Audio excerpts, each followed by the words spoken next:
Hi, my name is James Andriella, and you are listening to the Back to Human podcast. On today's episode, we are going to be talking about America's #1 drug. And no, I'm not talking about weed or cocaine. And depending on where you look or who you ask, some people may not even consider this a drug. What we will be discussing today is probably in your pantry, or it might actually be part of your morning ritual. We are going to be talking about caffeine.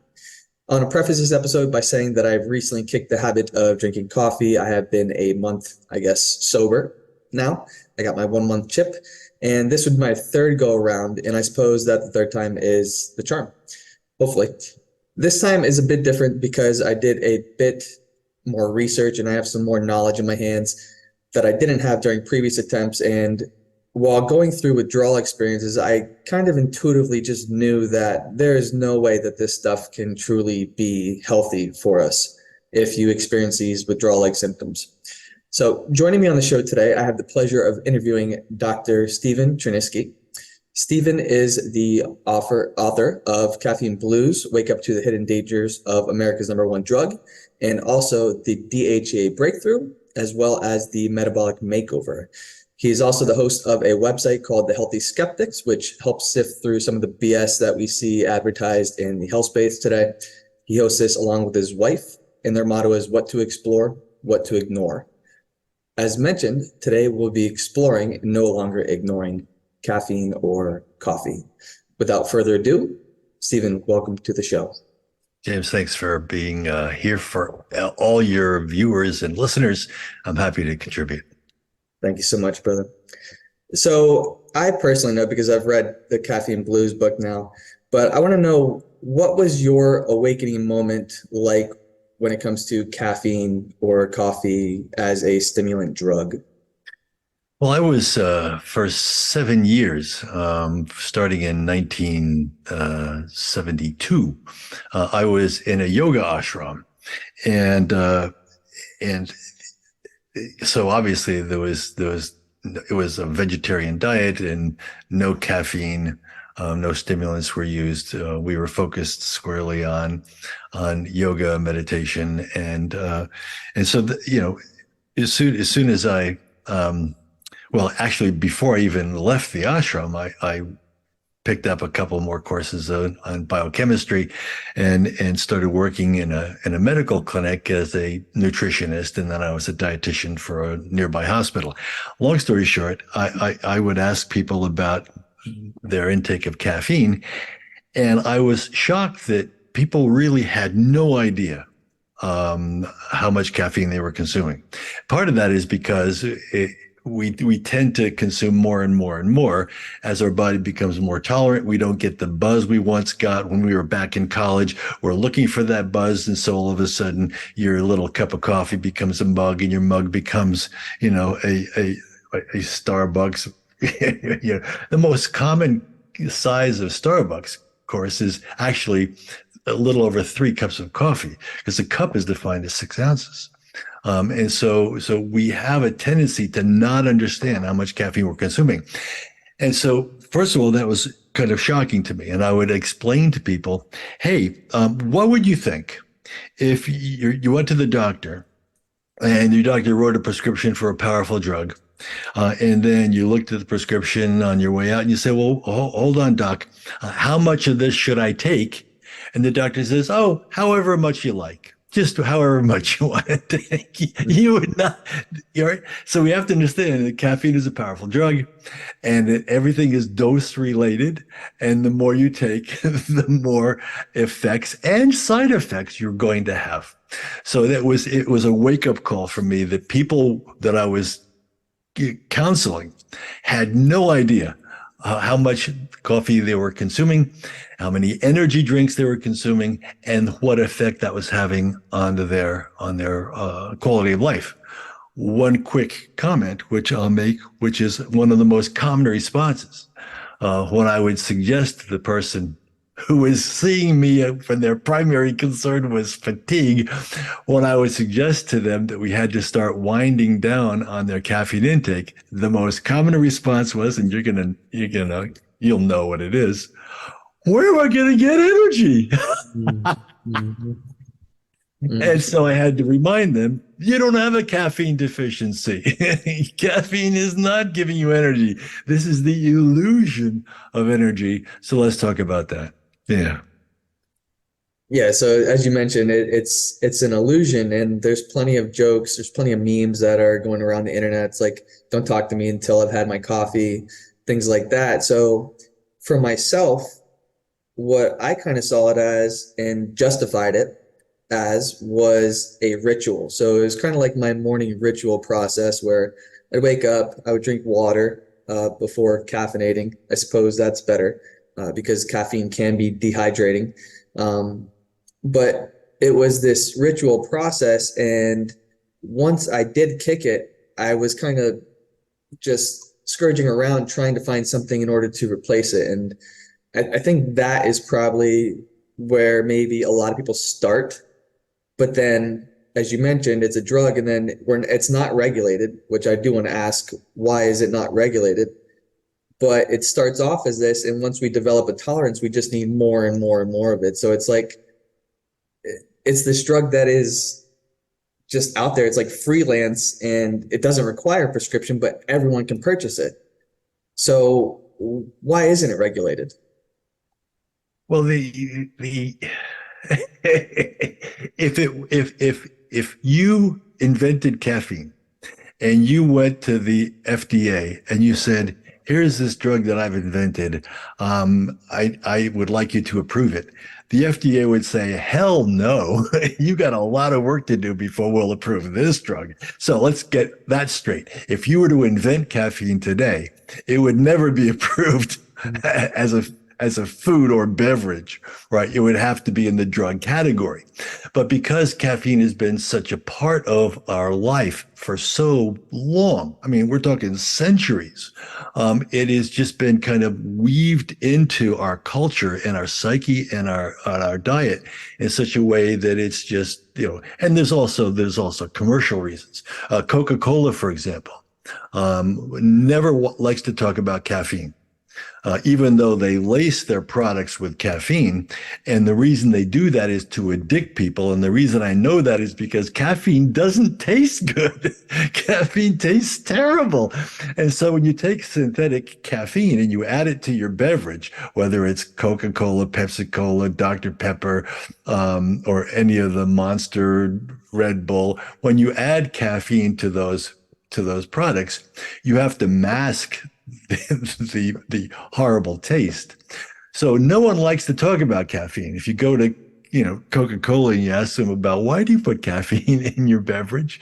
Well, since caffeine tastes wretched. they don't like to talk about that. It's in there so that you become addicted to their product. In fact, when you look at the data, about as many people are addicted and have problems dealing with their addiction with Diet Coke than have sought medical help for their addiction to coffee. So that's serious and significant. Anyway, yeah, it's not regulated, nor will it ever be. Oh, it's only recent that the FDA has started requesting. They don't force you, but they're strongly requesting you to disclose the amount of caffeine in your beverage. Now that's only recent.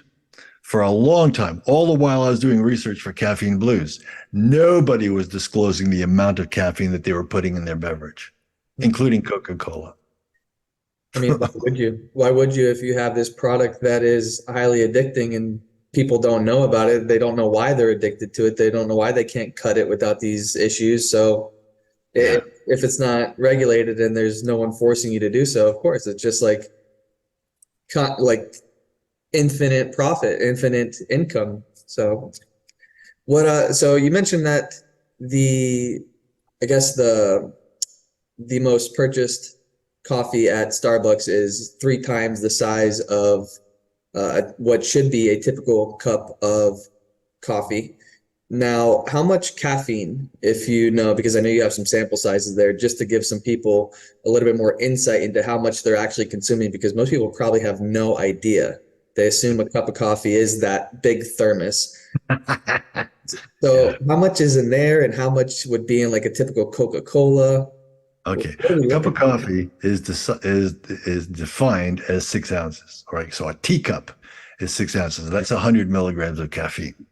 A standard mug is 1.5 cups of coffee. All right. So that's 150 milligrams of caffeine.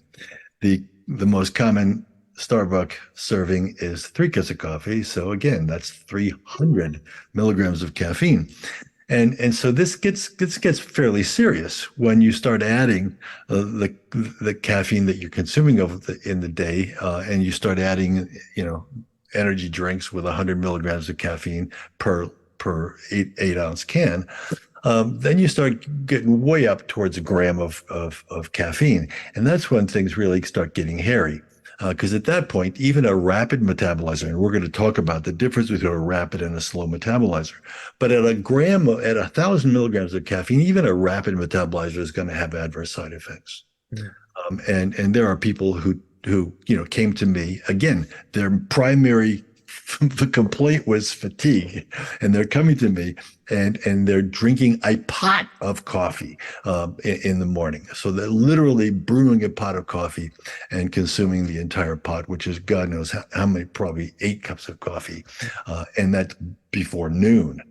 And these same people would often reach for a Diet Coke with lunch, and then later on, a hit of some energy drink to get through the day.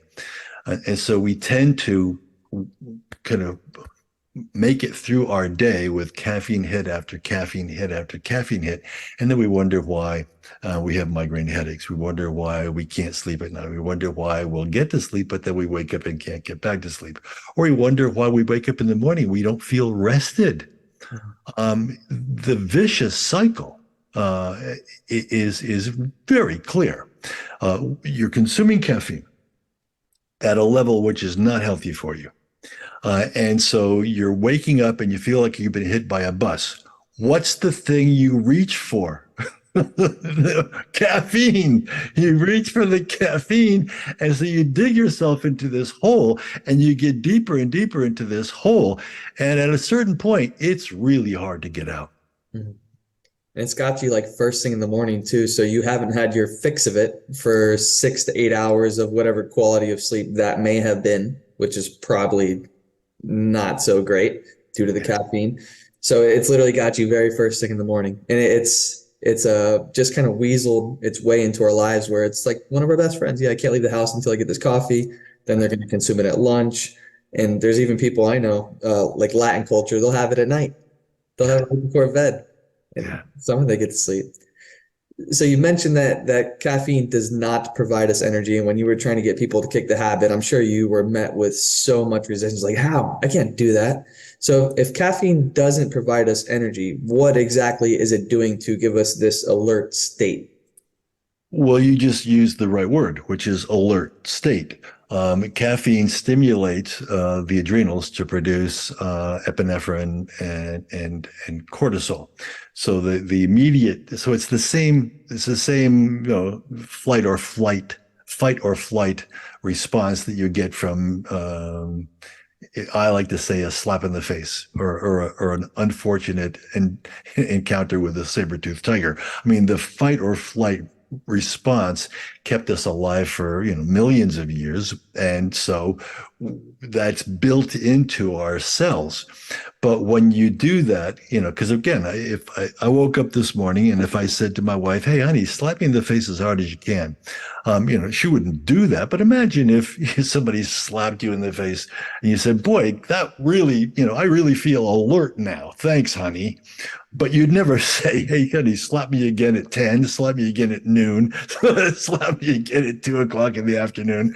So the idea is that the caffeine simply stimulates the nervous system and the adrenals to raise us into a fight or flight kind of metabolic state. And that feels like energy, doesn't it? Because you're more alert than you were 10 minutes before. But it isn't energy at all. Mhm. No one is tired because of a caffeine deficiency. And so when you look at that and understand, oh, well, then you have to ask yourself the question, well, where does energy really come from? How do I really produce more energy because I'm tired. And part of the reason you're tired is that you were depending on this fix to create energy. And over a period of time, you're less able to manufacture your own energy, which is produced in the cells of your body. And there are ways, and we talk about that in the book that I wrote with my wife, the metabolic makeover. We're specifically talking about where energy really comes from, and why you should pay attention, because as we age, we produce less and less energy. And if you produce less energy, that means you produce less repair. You produce less repair, that means you accumulate damage, and then therefore all of the sequelae of aging as we know it. But you can intervene early on. And the first intervention, is always to stop drinking so much caffeine in all of its various forms. I know that's probably very confusing for some people to hear because they probably would not be able to envision themselves being able to operate without caffeine, without that first cup of coffee in the morning. So it stimulates the adrenals and it keeps us in this kind of chronic state of fight or flight, which I don't know if it would be the same level, and you could elaborate on this, but the same level as being like chased by a bear in the woods or the saber-toothed tiger or being slapped in the face. I don't know if it like peaks exactly like that, but we're constantly stimulating this. And what I personally realized with kicking my habit within a month was the tension in my shoulders and my neck. And I'm a recent parent. I know you're a recent grandparent, or to a new one anyway. But I thought I was like getting by. I thought I was good. I was operating well throughout the day. I was able to work out and such. But I did have this kind of like lingering neck pain that really wasn't going away, and some little nagging lat injury that I was experiencing. And as soon as I got rid of the caffeine, I was more mobile in my neck. I didn't even realize that this was there. So for a lot of the listeners that are tuning in right now, there could be things that have been going on in the background for years, for decades, that you would never have attributed to your caffeine and coffee intake. And that's really one of the reasons why I wanted to do this episode and have Stephen on here, is because I didn't realize this myself. So once I kicked the habit, I really started to feel much more mobile and even happier. One of the things that he mentions in the book is he's received testimonials of people that for the first time actually feel like themselves. And this rang very true to me. I underlined it like 3 times. I put a star next to it, and I left notes in the back of the book to come back to this because it's very true. Now, with my caffeine addiction, I would say, admittedly, before going to coffee, I was drinking Monster drinks or Monster quote unquote energy drinks or Bang energy drinks prior to transitioning to what I considered or thought at the time was a healthier alternative, which would have been coffee, because I know that in some spaces it's touted as having these neuroprotective benefits, which I think Stephen would probably argue. But yeah, tension just went away, kind of melted away. And I honestly felt like myself for the first time in years. I was extremely happy, like a smile from ear to ear on my face. My partner thought I was going crazy. So with that in mind, hopefully some people will resonate with that and may actually convince you to look at your caffeine intake. But well, James, you just hit on a very important point, and I want to underscore that caffeine is a pro-inflammatory chemical, and there's a lot of people who are in the same situation as you, where they have chronic inflammation, which produces tension in the muscles, tension, especially in the shoulders and neck.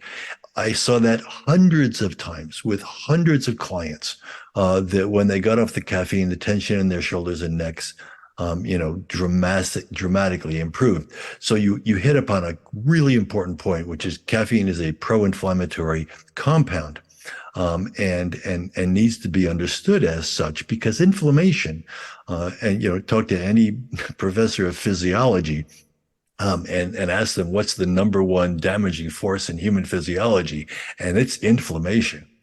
not just the inflammation in our shoulders and neck and in our joints and that cause, pain.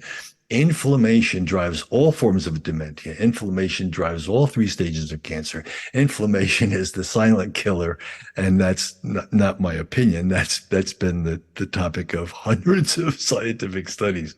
So to put caffeine in the pro-inflammatory category, it's really important for people to get. Mm-hmm. No, absolutely. And people are just consuming this willy-nilly without really any realization that it is causing inflammation throughout their body, not only in the shoulders. And I guess when I mentioned the peak where it doesn't feel like you're being chased by a bear, because you're not going to get, some people may, just depending on how much caffeine they are ingesting, you're not going to feel your heart pounding, but it's there. It's like a low grade chronic stressor. It is. And we have to understand that, so I wrote Caffeine Blues in 1998. 5 years later, it was discovered that there is a genetic factor, which is really important for us to talk about here, because there are people listening to this podcast who are thinking, I drink caffeine and I have no adverse effects and it's perfectly fine. And what are you talking about? And so those people are probably rapid metabolizers. I've got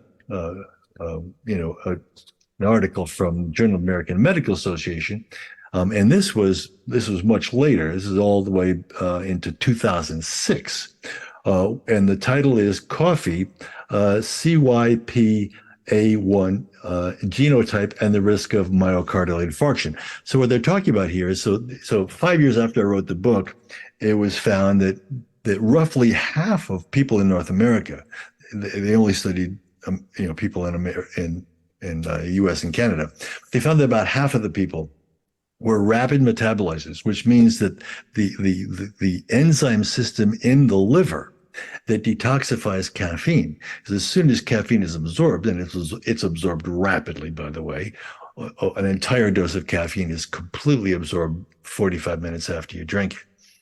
And so it's rapidly absorbed, and about half of the people that are rapid metabolizers, which means the enzyme system that detoxifies caffeine is very active. But the other half of the people that are slow metabolizers, and this is determined by genetics. And then what the article in JAMA brought up, which was really important, is they said, hey, wow, so some people metabolize caffeine rapidly and other people metabolize caffeine slowly. We ought to see if there's a connection between your genetic status, slow or fast, and heart attack. Guess what? It is. As the study concludes, intake of coffee was associated with an increased risk of heart attack, but only among individuals with slow caffeine metabolism. Now, isn't that interesting? Which means that you're rapid metabolizers. And this puts into perspective all the conflicting research that you're going to read about coffee and caffeine, because the people who are doing the research didn't separate the rapid metabolizers from the slow metabolizers. So of course you're going to get mixed messages. You're going to get all kinds of information that's conflicting.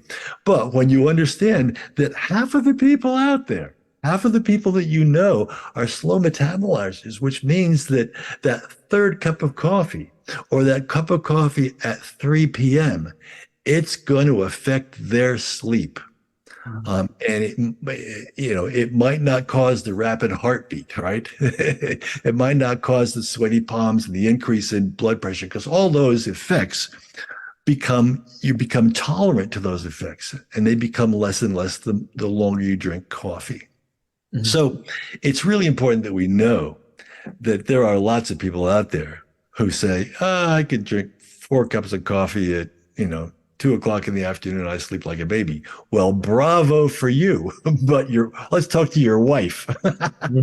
Because women, by the way, have smaller livers than men, which means that enzyme system that detoxifies caffeine is not as active as your, 180-pound husband. This 130-pound wife is going to have a much harder time detoxifying caffeine compared to her husband. And she doesn't know, why he's snoring and she can't get to sleep. Mm. So the slow and rapid metabolizers, I guess this would have to do with like the half-life of caffeine, because I've read anywhere between the half-life of caffeine, it could be anywhere between 7 to 9 hours or so. Yeah. And I've always been curious why they label a half-life instead of actually just how long is it going to take to get out of your system. But with the multiple cups of coffee, not just in the morning, or not the diet soda and such in the at lunch and in the evening. I got to imagine that this has a cumulative effect. And what impact does this have on our sleep? Because as a new dad, I considered that the baby waking up in the middle of the night was the part of the reason why I was struggling with this lingering issue. But as I mentioned, once I cut the caffeine, I was good within a few days. So what I've read in your book is that the caffeine really kind of destroys or disrupts your deep sleep, which is when your body would be recovering. Correct? That's absolutely correct, and that's a part of sleep research, which is becoming more well understood, and that is there's 4 levels of sleep, and it's only in the 4th level of sleep that you actually have a dramatic increase in immune activity. You have the stimulation of growth hormone from the pituitary that only happens in S4 sleep. And so, growth hormone is critically important for the maintenance of all the structures of the human body. It's not just a growth hormone, it's a growth and repair hormone. And that stimulation happens in S4 sleep. Immune activity, as I mentioned, in S4 sleep. There's all kinds of repair functions in the brain that are triggered in S4 sleep. And none of that happens if you go to bed on caffeine. You may get to sleep, but unless you spend time in deep sleep, you're not going to get all those restorative and regenerative benefits that are so critically important, again, especially as we get older, because repair capacity declines for a dozen reasons. But one of them is that we tend to just reach for that energy drink or that caffeine because we're not producing as much energy. And there's multiple reasons for that. The loss of muscle mass. 70% of all the energy of your life, I'll say it again, 70% of all the energy of your life comes from your muscles. Isn't that wild? So as we lose muscle mass, we become more tired. Because we're tired, we stop exercising. Because we stop exercising, we start gaining weight, and the whole vicious cycle continues. And so we tend to lean more on caffeine to kind of feel that same sense of alertness that we once had when we were younger. Mm-hmm. I'm starting to see actually like a bigger picture there now that you mentioned all that, because growth hormone is going to help you retain the muscle mass. So if we're not getting it in the S4 sleep, then we're going to lose muscle mass. And also, it can help, it's not going to actually help you, but it can lead to people getting sick more frequently because their immune system is going to be hampered by this as well. And also, I know that there's a DHEA connection as well. I'm going to let you go into that because I have not personally researched that too much, but I know that you refer to it as like a vitality hormone. So it's a youthfulness hormone, which would kind of coincide with growth hormone as well. So I'm seeing that we're losing muscle mass. We're going to lose energy. I've read before in other work, I'm not sure if you're familiar with Dr. Jerry Tennant, but he mentions like the muscles are batteries. So that makes perfect sense, where if you're losing muscle mass, then yeah, you're not going to be able to have nearly as much energy. And then with growth hormone's also going to help you burn fat. Mm-hmm. And combining this with the DHEA picture, I know that cortisol is going to be released by the adrenals. Cortisol is going to be catabolic, so it's also going to contribute to muscle wasting if it's elevated and chronically elevated for long periods of time. So I'm really starting to see how this could actually contribute to the loss of energy, loss of muscle mass, more people getting sick more frequently, and the more that they consume.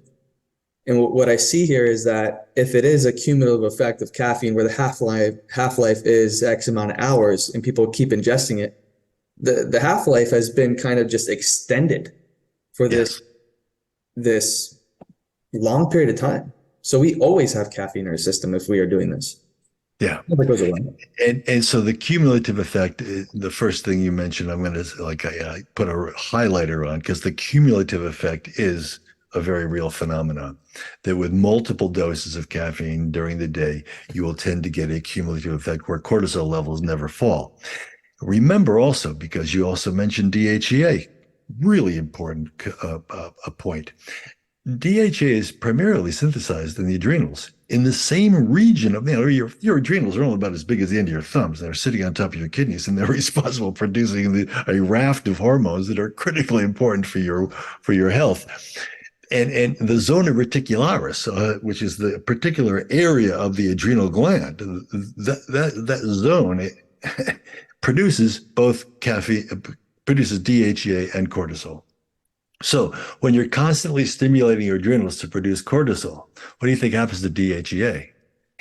that small area of this small gland is not going to be able to produce the DHEA. And that's when the wheels come off the bus, because DHEA is the most comprehensive repair signal in the entire body and brain. I'll say that again. DHEA is the most comprehensive repair signal in your entire body and brain. It's primarily synthesized in the adrenals, but it also is made in your brain. DHEA is made in your brain for the purpose of repair and regeneration, by the way. And so anything that is reducing your ability to produce DHEA, you got to look at that and ask yourself, wait, what road am I traveling down? Mm-hmm. Yeah, so the cortisol has an inverse relationship with the DHEA. Cortisol goes up, DHEA goes down. Yeah, always in a seesaw relationship. And DHEA is also a precursor to our sex hormones, so testosterone, estrogen. So theoretically, if you are ingesting a lot of caffeine, a lot of coffee, would testosterone go down then? Could you see that happen? It tends to, because again, we men have two sources of testosterone. Women only have one, which is their adrenals. So it affects women a lot more. And don't forget, because we have two sources of testosterone, we have a much easier way to maintain our muscle mass. Women after age 40, unless you are paying close attention, after age 40, a woman is in deep metabolic trouble, because it's 10 years before her doctor will mention something about hormones. But by age 40, she's already producing less than half of the testosterone that she produced when she was 20. I'll say that again for all the women who are listening. Between the ages of 20 and 40, you lose 50% of your testosterone. That's because your DHEA levels are plummeting. And so because of that, you go to the gym and work out, and you work out like crazy, and you don't see any results at all. And so ultimately you give up. You say, oh, what the hell? I'm not gonna work my ass off for no visible benefit. Well, the reason that you see no visible benefit is you've got no testosterone. Mm-hmm. Don't get me started. I mean, we're here, so if you want to go into that, and that's actually what I want to get into next. I do want to touch on one more point. You said it, where it's like people have this tolerance to pain. That becomes their new norm. So that's their new status quo. So if you ask someone, hey, how you doing today? I'm good. Meanwhile, it's like, yeah, I've been dealing with this elbow pain, with this shoulder tension for a few months, but yeah, it's okay. I'm not getting any worse yet at the moment. And I've used this quote in the past. One of my mentors have said it, where it's like you're sleeping on a bed of nails. So if you've always slept on a bed of nails your entire life and you've never known anything different, but meanwhile someone offers you a nice, comfortable bed to sleep for a night, which would be, in this case, ditching the caffeine, ditching the coffee, it's like you would never know how much pain that you've been in for this length of time. So it's something to consider. Anyone that is listening to this and is triggered by the fact that I may be suggesting that you should look at kicking the habit of drinking coffee. Yeah. So getting into, go ahead if you wanted to. Well, I just wanted to say it's an experiment which is worth conducting. Yeah. And I think you mentioned in your book too, is like, I'm only asking you to do this for a certain amount of time. If you want, you can always go back. You can always go back. Yes. If you feel like you have a caffeine deficiency, it's right there for you. So, all right. Let's go into women now because women are much different than men. I don't think a lot of women would actually consider the fact that their testosterone's low because most people think testosterone men, but women do need a certain amount of testosterone. So it affects women differently. Obviously, they're smaller. They may not metabolize it nearly as fast. So caffeine. And birth control pills utilize the same detoxification pathway. So women on birth control pills, even if they're rapid metabolizers, have a much harder time to detoxify caffeine. So there's that issue also. Yeah. Throwing another cog into the wheel there, or sticking to the wheel. So for women, them ingesting caffeine could be even more detrimental to their health. No doubt. What about for pregnant or breastfeeding mothers? Will this affect the baby? Yes, caffeine goes right into the breast milk, and so it will absolutely affect the baby. And it would lead to things like, would the baby become addicted to caffeine then? Like how much do you know would be getting theoretically? Well, theoretically, yes, the baby could become addicted to caffeine because, again, it appears in the breast milk fairly quickly.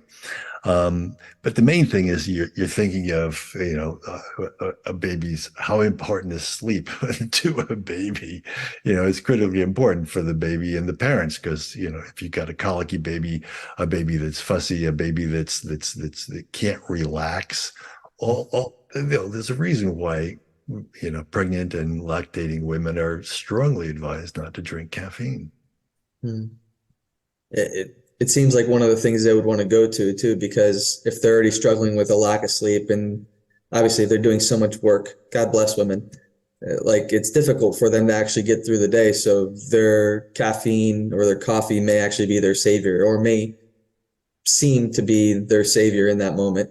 Yeah. So what about women that are going through menopause? As you mentioned, the hormones, how would this affect them? It tends to, if you got low levels of DHEA, and I'll say it again, DHEA is the only source of testosterone, and for a woman, and a woman after menopause, it is her only source of estrogens, right? So DHEA is this critical factor, which as you go into menopause, where you're producing zero DHEA, which means that you're producing not zero DHEA, zero testosterone, and very little estrogen. And then the longer you get into your mid 50s and early 60s, you're now at a point where DHEA is your only source of sex steroids. So understand that these are critical stages in a woman's life, and conventional medicine ignores DHEA. Because DHEA can't be patented. Because it can't be patented, there's no drug company that's pushing it.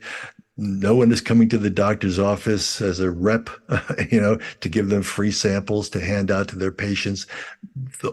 All of conventional medicine is geared towards medicating with drugs that can make the drug companies billions of dollars. Why do you think no one is talking about DHEA? I said it before, 10 years before menopause, that woman is already suffering the dire consequences of low testosterone. And her conventional doctor would never in a million years test for that. Hello? Yeah. And the reason, I don't mean to go crazy here, but for women who are listening, they don't like strong women. Let that sink in for a second. I don't think they like strong humans, period, but definitely we got to protect our women. Yeah. Because I know I'm a holistic health coach and I work with some women where they're going through menopause and obviously they deal with the heat flashes and such. They're offered hormones. So would you say that that is the route that they need to take, or have No, you personally worked with women that are going through menopause where if they kick something like caffeine out, where they start to see a tremendous either reduction in these hot flashes, or what have you personally seen? I'm married to a double board certified family practice physician who specializes in women's health. So, I need to get her on. she go get Natalie. But she always points out that the hormones that are recommended, to a postmenopausal woman, uh, they're not natural at all. I mean, they're estrogens that are derived from horse urine, and they're not progesterone.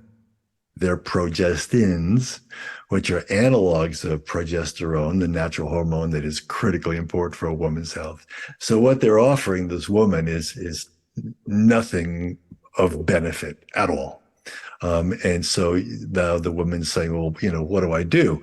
Well, one thing to do is to optimize your DHEA level. You can do that on your own, and then find a doctor that understands bioidentical hormones, and they can, and you can test for these things. Knowledge is power. And most of the time, women go to the doctor, and the doctor says, oh, everything's okay. You're normal. And the proper response is, I'm normal? Oh no. Who wants to be normal? Oh my God. Normal people have 4 decades of suffering before they die in their mid to late 70s. I don't want to be normal. So you have to take matters into your own hands. Moderating your intake of caffeine, or experiment with getting off caffeine, and understand that you'll be experiencing something remarkable one way or the other. And then understand that DHEA is your ally in this process called aging. That if you don't pay attention to that, nothing else is going to work very well. Mhm. You could have the best diet. You could exercise daily. You could meditate. You can drink your carrot juice. You can do anything. But if your DHA levels are falling, none of those wonderful practices and behaviors are going to amount to much. Mm. I hope I'm I hope I'm uh, emphasizing that enough. No, no. And just to paint the picture again, to rewind. So if you're constantly pumping if you're chronically getting yourself into this level of fight or flight, if you're chronically stressed out, whether that's through the ingestion of coffee or just some type of external stressor, it could be EMFs or always looking at blue light, whatever it may be, your cortisol and your DHEA have an inverse relationship. Just restating that some things require repeating in order to get in there. So your DHEA is always going to be lowered the more that you are in this stressed out state. You're exactly right. You're exactly right. Yeah. Which is not to say that you can, supplement with DHEA and continue to live a maxed out, stressed out, crazy life. There is a something that having been a meditator for over 50 years, there is something really important about taking a look at your life and seeing how you can reduce stress, and optimize resilience. So Absolutely. I'm with that. And that's the whole idea behind the podcast, is to give people these little hints and these little insights into looking into other alternative methods. Because as you mentioned, the physicians aren't asking these type of questions. They're saying, oh, you look normal. You look great. They're looking at numbers of your blood work. They're not actually listening to the person for whatever reason. If you want to go into that, you could please enlighten us why that is the case. But for those that don't know, if you're not watching this on YouTube, Stephen he just celebrated his 75th birthday, and he looks like a ball of energy. The theme of his party was "So far, so good," and I say that he's absolutely doing something right. So I would take a page from his book, and I'm actually going to purchase the DHEA book right after this podcast because I want to dive more into that myself. So just Well, kudos. you can, I mean, a simple shortcut for people that don't want to order a book that I wrote in 1996. I'm happy to give anybody an ebook that I wrote called The Case for DHEA. And the case for DHA is I wrote that to respond to all the critics that came up after I wrote the DHA breakthrough, because pendulum swings in the media, right? So when I wrote DHA breakthrough, it became an international bestseller in about 6 months, and then the backlash against that was fairly swift, and so I wrote the case for DHA to answer all of the critics that came out of the woodwork to say that I was making a mistake or reporting the medical literature inappropriately. So I'm happy to send the case for DHA to anybody, and you can send me an email or go to my2048.com, my2048.com. Go there, and you'll see that there's an SKU for the case for DHA, and the price is $0. Nice. Nice. I will include that in the show notes. So Great. Thank you for that one, brother.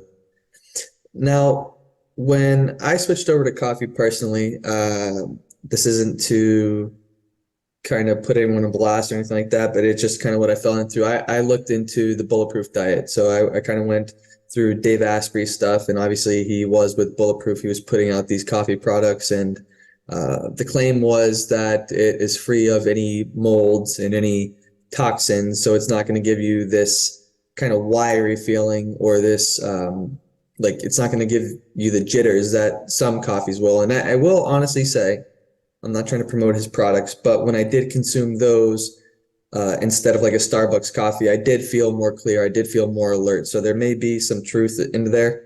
But the claim was that coffee is neuroprotective. Now, I believe that you would say that it's not, and it's actually neurodegenerative.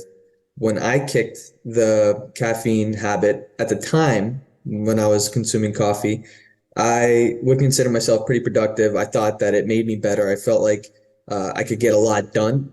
But when I was doing this, I was kind of like a ping pong ball. It's like I was all over the place, very productive, but I was always doing. I wasn't really resting. But now when I'm off of it, I can slow things down, and I feel like I'm much more efficient at it. So is coffee neuroprotective, or would you say that it's neurodegenerative? The only way coffee could be considered neuroprotective is that because don't forget, there's hundreds of chemicals in coffee, hundreds of chemicals in coffee. And interestingly, many of those chemicals have antioxidant activity. So if you think of a person who has a forblungent diet, somebody that just eats a lot of crap, and doesn't eat a highly varied natural foods diet, and so they're not getting a lot of antioxidants. Interestingly, for that person, coffee could be their main source of antioxidants, which is frightening, but it's probably common. So for a person who's not getting a rich palette of deeply colored fruits and vegetables, for that person, their coffee could be their only source of antioxidants, and in that view, it would be considered neuroprotective, but only as an antioxidant. Certainly not in any way, shape, or form neuroprotective. DHEA is neuroprotective. In fact, DHEA is considered to be the most important neurosteroid. And again, I'll say it, DHEA is made in the brain. Why? For the purpose of repair and regeneration. Everything we learned back in the 60s and 70s about the brain, all of that has been thrown out because in the late 80s, it was discovered that the brain makes DHEA. So guess what? You can make new brain cells. You can make new neurons. You can make new synapses, but not if your DHEA levels are plummeting. So again, somebody that is claiming that caffeine is neuroprotective, aside from the antioxidant effect, they got a long way to show that, any evidence of that. Mhm. I can see how that could be a bit confusing because, as you mentioned before, coffee would be pro-inflammatory, but then it also can provide some antioxidants. So I guess Yep. you got to look at the bigger picture and also just zoom out and see overall how someone is living their life. Yes. Thank you.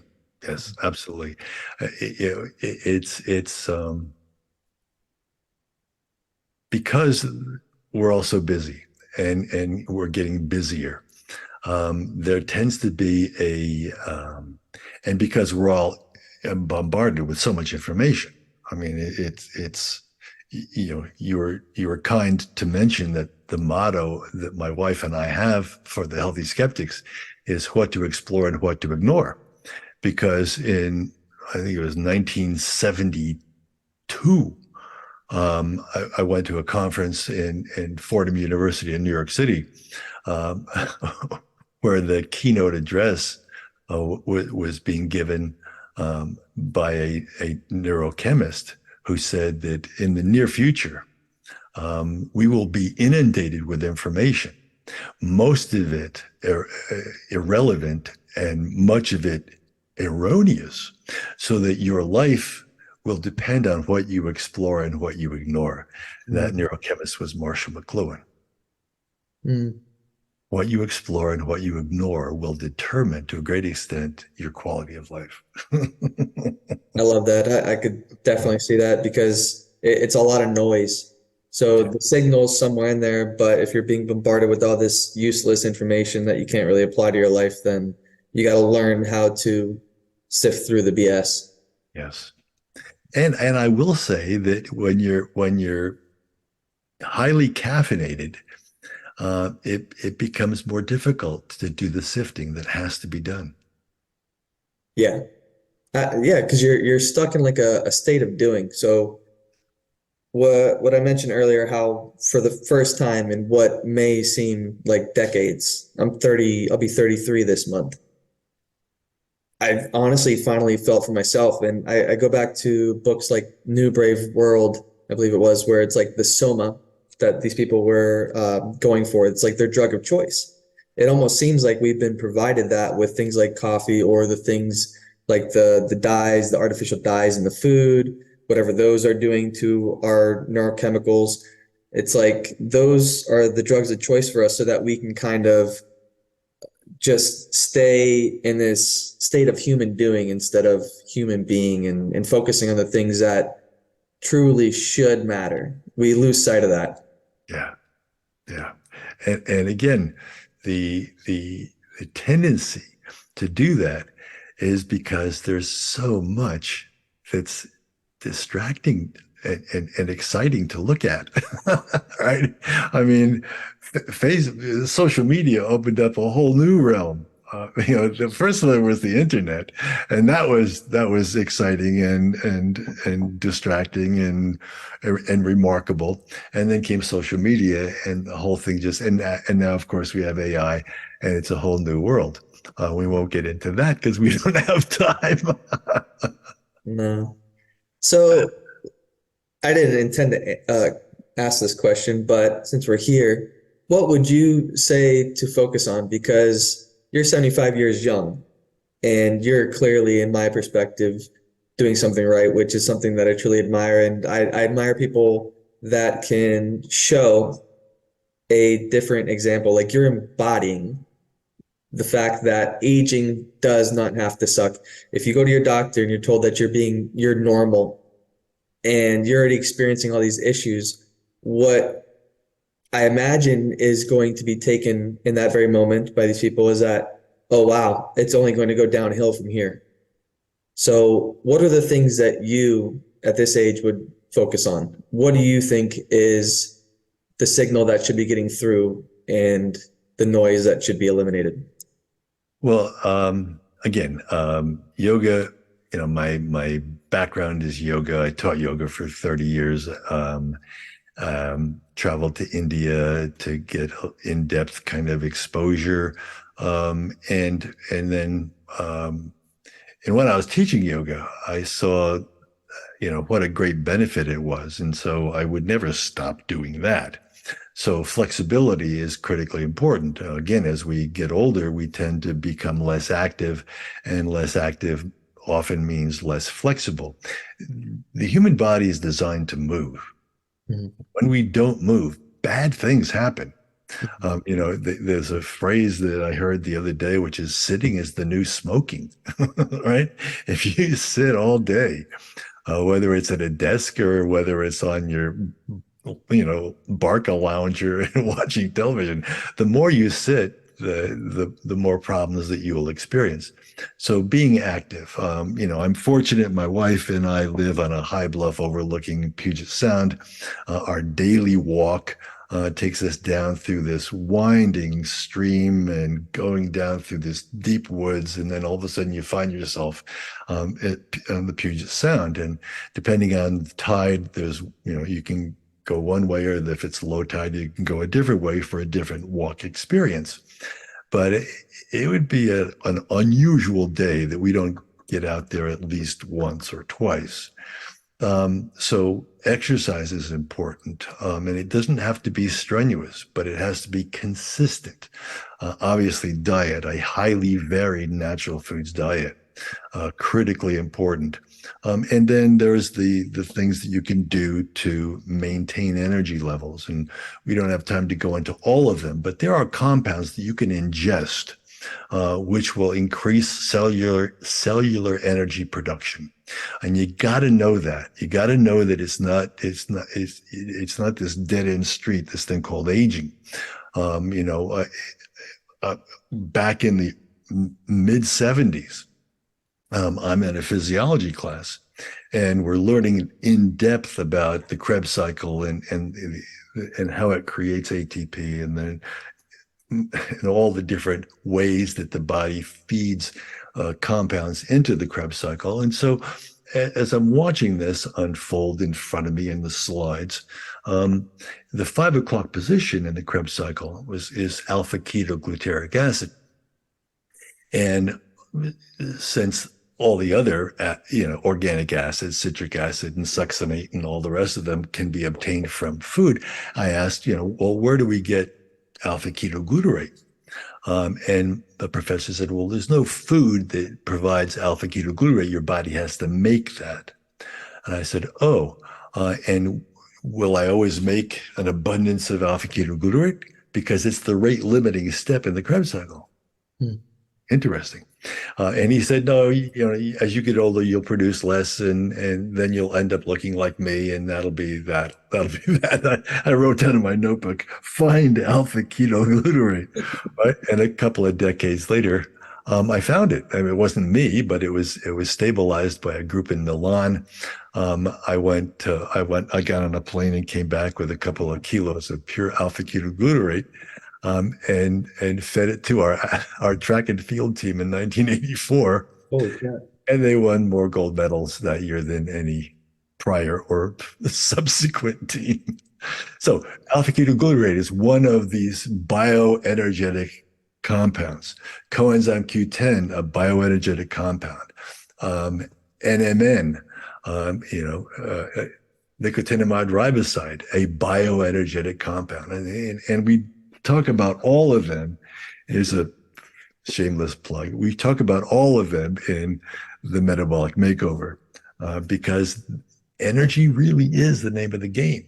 Mm-hmm. And you can use these compounds to, simple things like beta alanine and citrulline that can increase circulation. And if you increase circulation, that means more oxygen and more fuel is getting to your muscles. So all of these things you can utilize to generate real energy. Then you don't have to depend on the caffeine. I think you know what I just wrote down. The alpha ketoglutarate. Oh yeah. Find alpha ketoglutarate. Well, I mean, it's just one of those wonderful things. And I'm not going to say that the 84 track and field team was all due to alpha ketoglutarate. Carl Lewis had a lot to do with that. Mhm. But yes, since then I've helped to train world record holders in mountaineering, martial arts, wrestling, freestyle, and Greco. And so for a long time I was focused on sports, but now I'm focused on the average person enjoying their 70s, 80s, 90s, and beyond. Because we all need energy. It's Yeah, everyone's currency. yeah, yeah. I did not know that about you, so you learned something new. That's awesome. All right.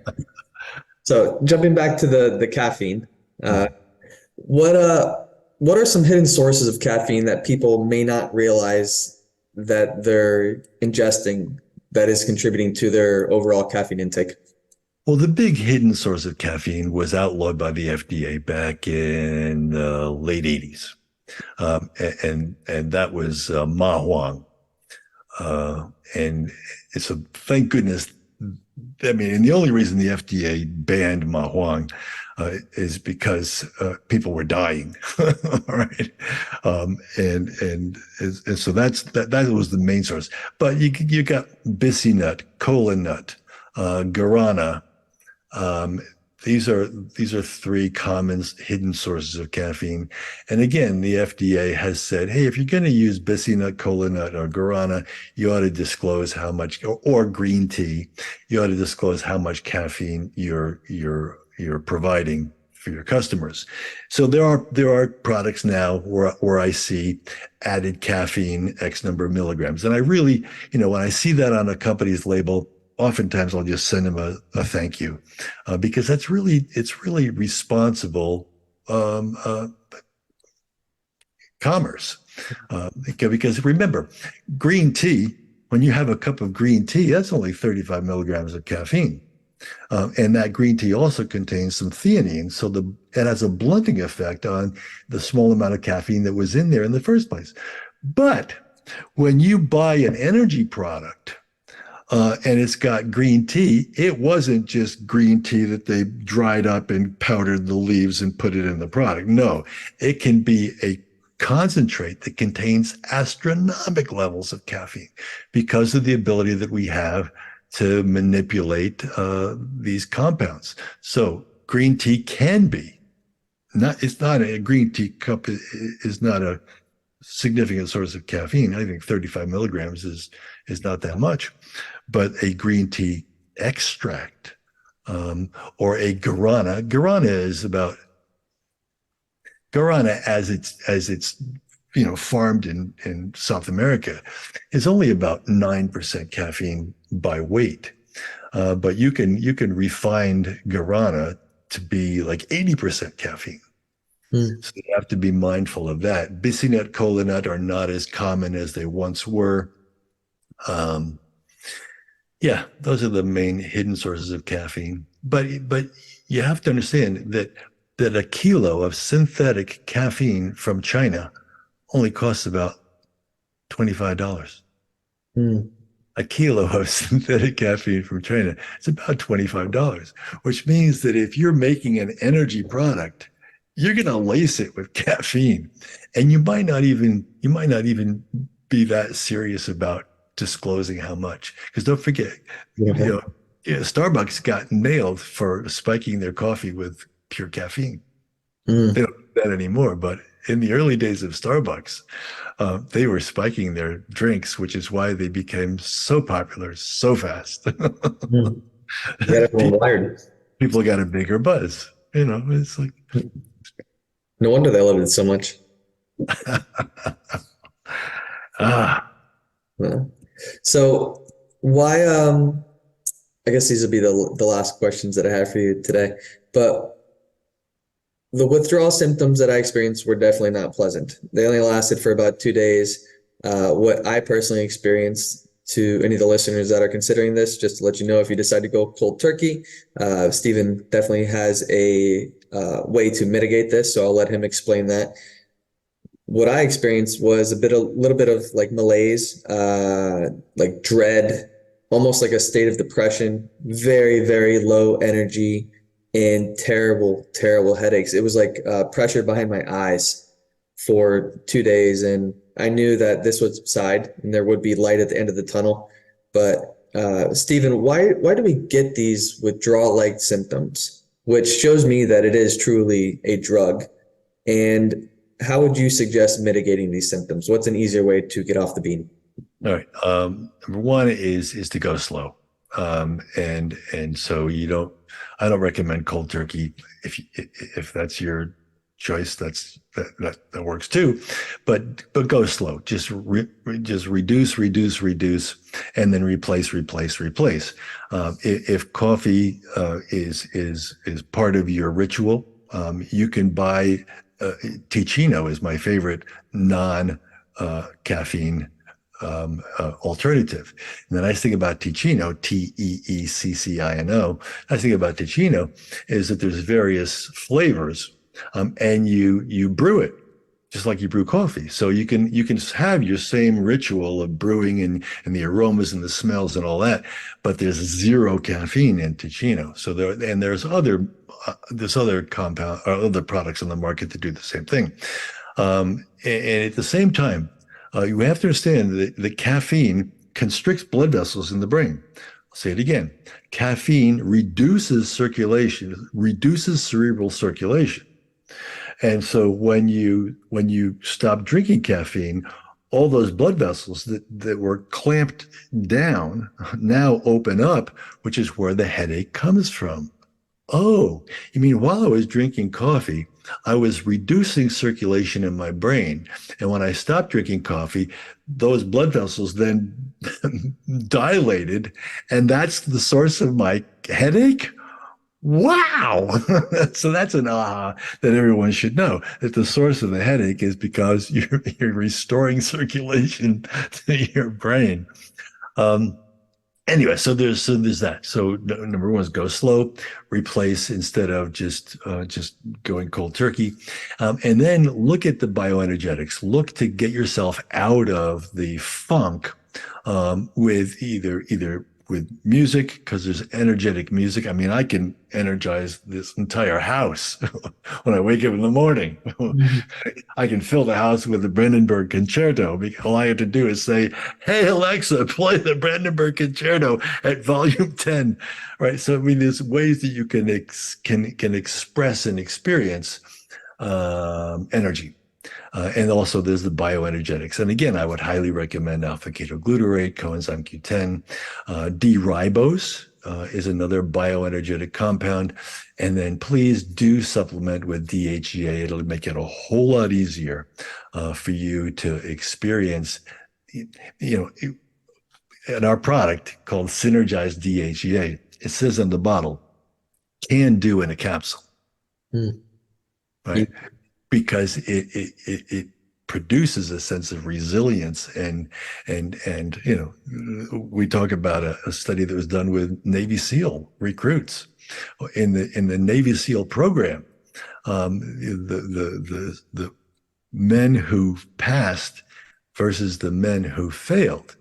The only thing that was different when they looked at the blood tests of these two groups, the only thing that was different was the men who passed the Navy SEAL tests, which is an arduous, week-long testing program. The only thing that was different on their blood tests was the level of DHEA. The ones who passed had a higher level of DHEA compared to the ones who failed. Can't do in a capsule. Interesting. I have more research to do, for sure. So I lied. Would you say that there's a tolerable limit of caffeine then? Yeah, I would. And for different people, it's going to be different. I'm a rapid metabolizer. And I know that because I was working in a testing lab where we could do that. We could run that test. So I'm a rapid metabolizer. I can have a cup of coffee in the morning. And it's just something that I do. My wife is a slow metabolizer. If she has the same amount of coffee as me, which is usually about maybe one mug, she'll have adverse effects probably within a couple hours. So again, it's an individual thing. The thing to do is and it's not that you have to go and have an expensive genetic test. If you want to, that's fine. It's available. But the other way to do it is like you did, James, which is to simply, get off the bean for a period of time, see how you feel, and then try a little caffeine. And if you feel like that rapid heartbeat sense of